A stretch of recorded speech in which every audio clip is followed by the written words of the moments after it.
কিন্তু আল্লাহর কসম, আল্লাহ পাক ওয়াইলুল লিকুল্লি হুমাযাতিল লুমাযা সূরার মধ্যে বলেন, হে দুনিয়ার মানুষ, ভালো করে কান খুলে শুনে রাখ, জাহান্নামের আগুন এত বড় কঠিন। একটা সেকেন্ডের জন্য যদি শরীরের একটা কোণার মধ্যে একটা সেকেন্ডের জন্য লাগে, তাহলে একটা সেকেন্ডে পুরা শরীরটা তোর বুনা হয়ে যাবে। নাউজুবিল্লাহ। কোন কোরআন শরীফে আছে না নাই? নারুল্লাহিল মুকাদা, আল্লাহ তাআলার আগুন, আল্লাতী তাত্তালিউ আলাল আফইদা, যেই আগুনটা আপনার কলিজা শুদ্ধা পুরায় ফেলবে, কলিজার মধ্যে চলে যাবে। তাহলে দুনিয়ার আগুনের চাইতে জাহান্নামের আগুনের পাওয়ার কম না বেশি? আমাকে যখন আপনাকে যখন কবরের মধ্যে শোয়া দিবে, আগুনের বিছানা, আগুনের পোশাক, আবার সরাসরি জাহান্নাম থেকে আগুন সহ্য করতে পারবেন নি, তখন চিল্লাইবে, ওরে মালিক, আল্লাহু আকবার, আয় আল্লাহ আপনি আমাকে বাঁচান।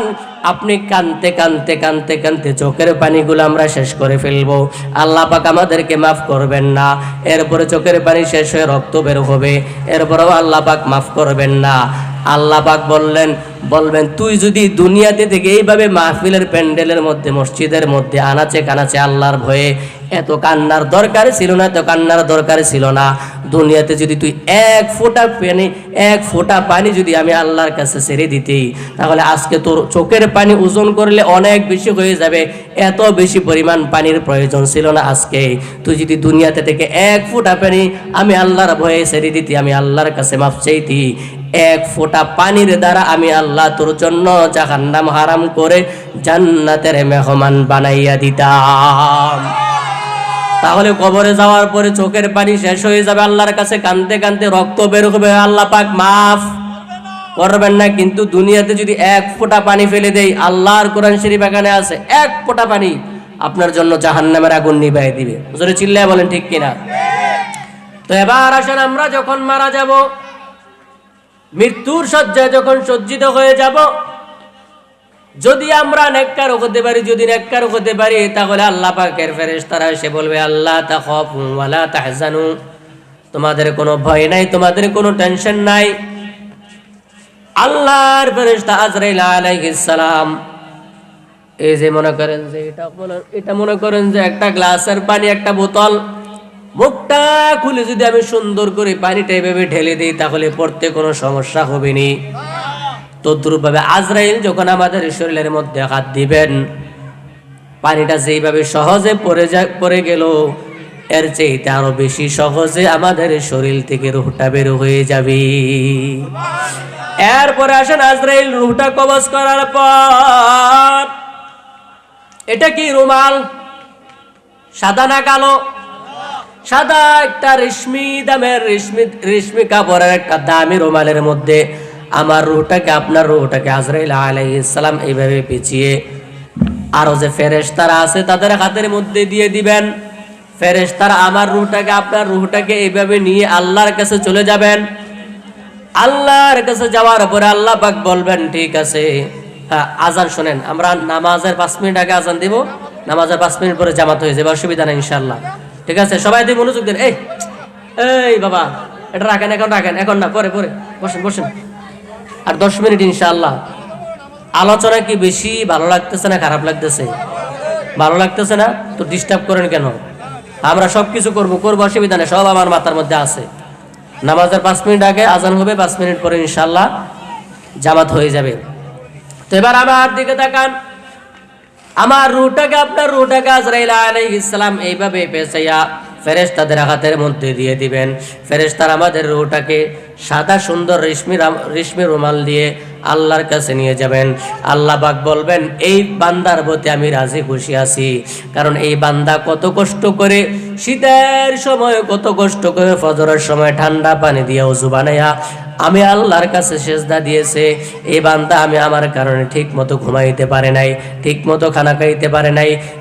কি বাবা বুঝি না, এদিকে মনোযোগ দেন, কত গুরুত্বপূর্ণ কথা, নিজের দিকে এদিকে তাকা। তো আল্লাহ পাক বলবেন, এই বান্দার প্রতি আমি রাজি খুশি আছি। তখন আল্লাহ তাআলার হুকুমে ফেরেশতারা এই বান্দার রূহটাকে কবরের মধ্যে ঢুকিয়ে দিবে। এদিক দিয়ে আমার ছেলে মেয়েরা আমার লাশটাকে কবরের মধ্যে ঢুকাইয়া দিবে, ফেরেশতারা রূহটা কবরের মধ্যে দিবে। আমার ছেলে মেয়েরা, আমার ছেলেরা, ভাইয়েরা আমার রূহটাকে, আমার শরীরটাকে কবরের মধ্যে দিয়ে দিবে। যখন কবরের মধ্যে আমাকে দিয়ে তারা চলে আসবে, এরপরে যখন আমার শরীরের মধ্যে আমার রূহটা আবার প্রবেশ করবে, তখন আল্লাহ পাক ফেরেশতাদেরকে দিয়ে বলবেন, এই বান্দাকে তোরা আবার সোজা করে বসা। তখন এই বান্দাকে, আপনাকে আমাকে জিজ্ঞাসা করা হবে, মার রব্বুকা ওয়া মা দীনুকা ওয়া মান হাযার রাজুলুল্লাযী বুইসা ফীকুম। এভাবে প্রশ্ন করা হবে। যদি আমরা উত্তর দিতে পারি তাহলে আমাদের ঠিকানাটা হবে জাহান্নাম। তো শুধু কি একজনই কথা বলছে, আপনারা বুঝেন না? তো জান্নাত না জাহান্নাম? জান্নাত।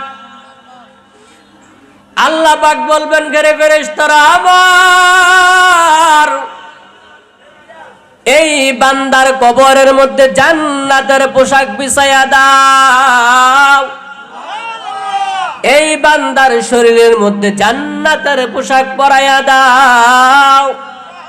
আরো জোরে কোন, এই বান্দার কবরের মধ্যে আর জান্নাতের মধ্যে একটা সরাসরি রাস্তার ব্যবস্থা করে দাও। জান্নাত থেকে সরাসরি আমার আপনার কবরের মধ্যে হাওয়া আসতে থাকবে, নিয়ামত আসতে থাকবে, কিয়ামত পর্যন্ত জান্নাতের নাজ নিয়ামত ভোগ করতে থাকবো। বলে যে জান্নাত কেমন, জান্নাত কেমন, জান্নাত কেমন?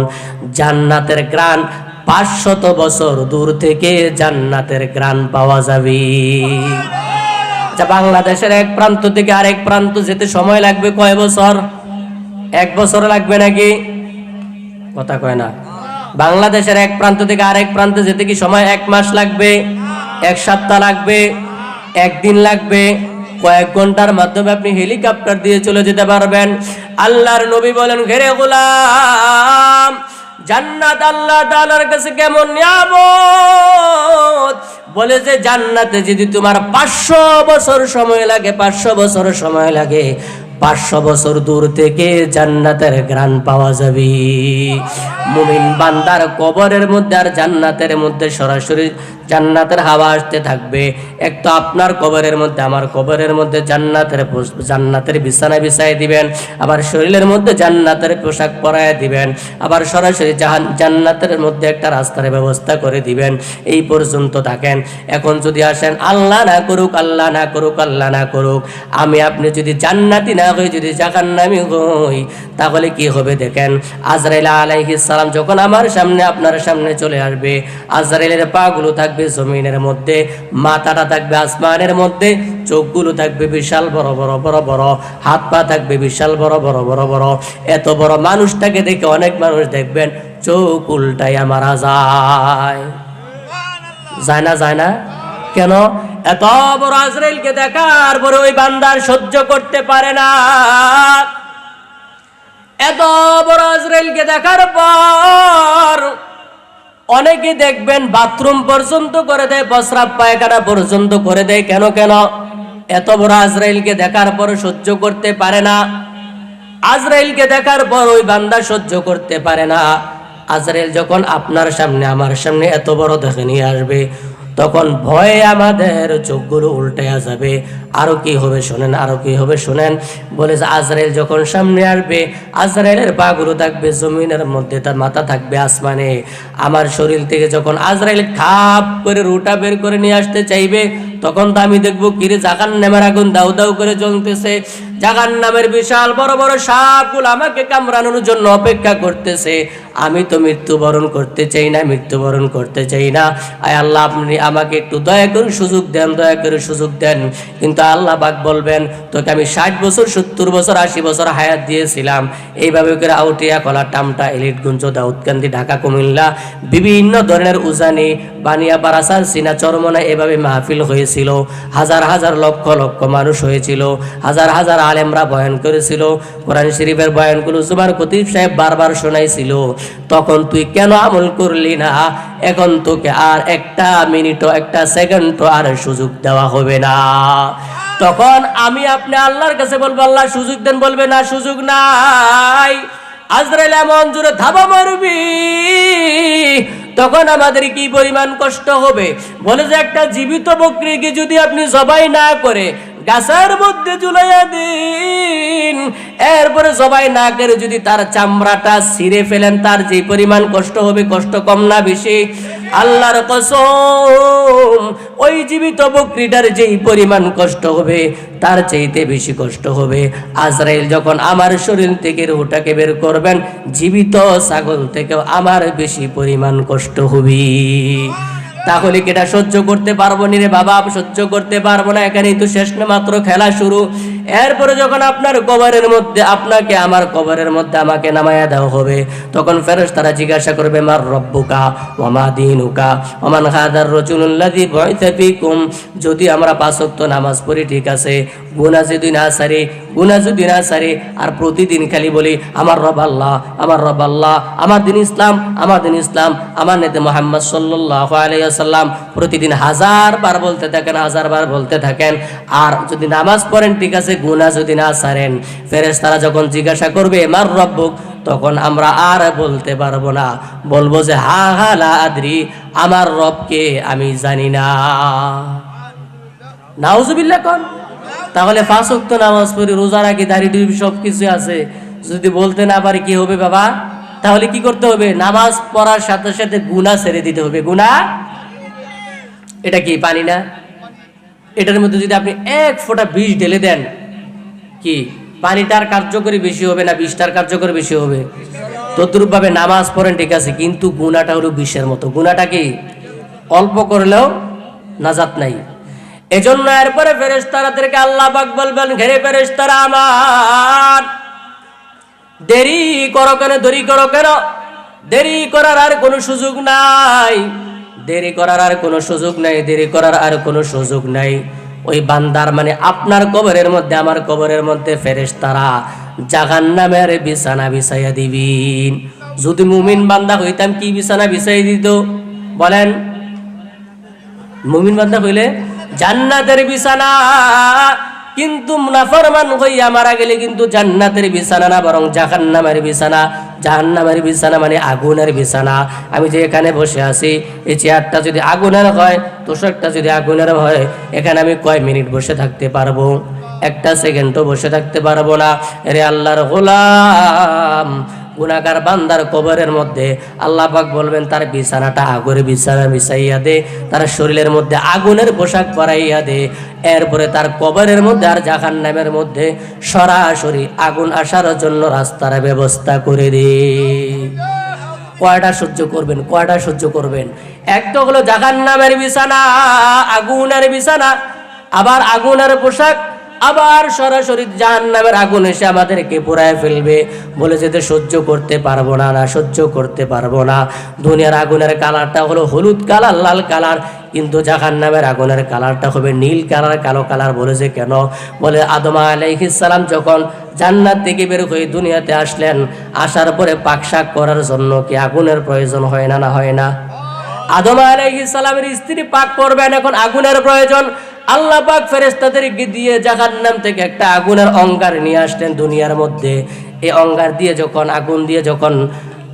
এই আগুন দিয়ে যখন উনি তরকারি বা বিভিন্ন জিনিসগুলা তৈয়ার করে গরম করে, তখন পাতিল শুদ্ধা নষ্ট হয়ে যায়, গরমে সব অবস্থা ধ্বংস হয়ে যায়। তখন আল্লাহ ঠিক আছে বললেন, এই জাহান্নামের আংরাটাকে 70 বার পানির মধ্যে চুবানি দাও। এইভাবে 70 বার চুবানি দেওয়ার পরে আগুনটাকে দুনিয়ার মধ্যে দিলেন। এই আগুনটা দিয়ে আমরা দুনিয়াতে ব্যবহার করি, তাহলে আমাদের আগুনের চাইতে জাহান্নামের আগুনের পাওয়ার বেশি, 70 গুণ বেশি। দুনিয়ার আগুন যদি আপনার এই আঙ্গুলের মধ্যে লাগে সহ্য করতে পারবেন? পারবো না। তবে এই আঙ্গুলের মধ্যে লাগলে এই আঙ্গুলটা পুড়বে, পাশের আঙ্গুলটাও পুড়বে না। 1 হাতের মধ্যে লাগলে আরেক হাত পুড়বে, কথা কয় না? 1 হাতের মধ্যে লাগলে আপনার পাওটা পুড়বে, পুড়বে না রে ভাই।